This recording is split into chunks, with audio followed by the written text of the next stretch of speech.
Volution is like a transit retreat. You go and you just feel invigorated and renewed. It's a place you go to really hear about new concepts and innovative ideas and how people are really handling issues and challenges to really implement new transportation solutions.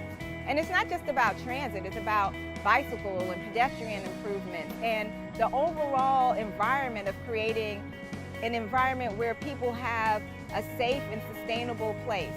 I'm part of Rail Volution because I like to be involved in the conversation and be around like-minded people who really care about building livable communities with transit. There's no other place where you can engage with developers and engineers and politicians alike who all care about the same goal of creating great places to live with transit.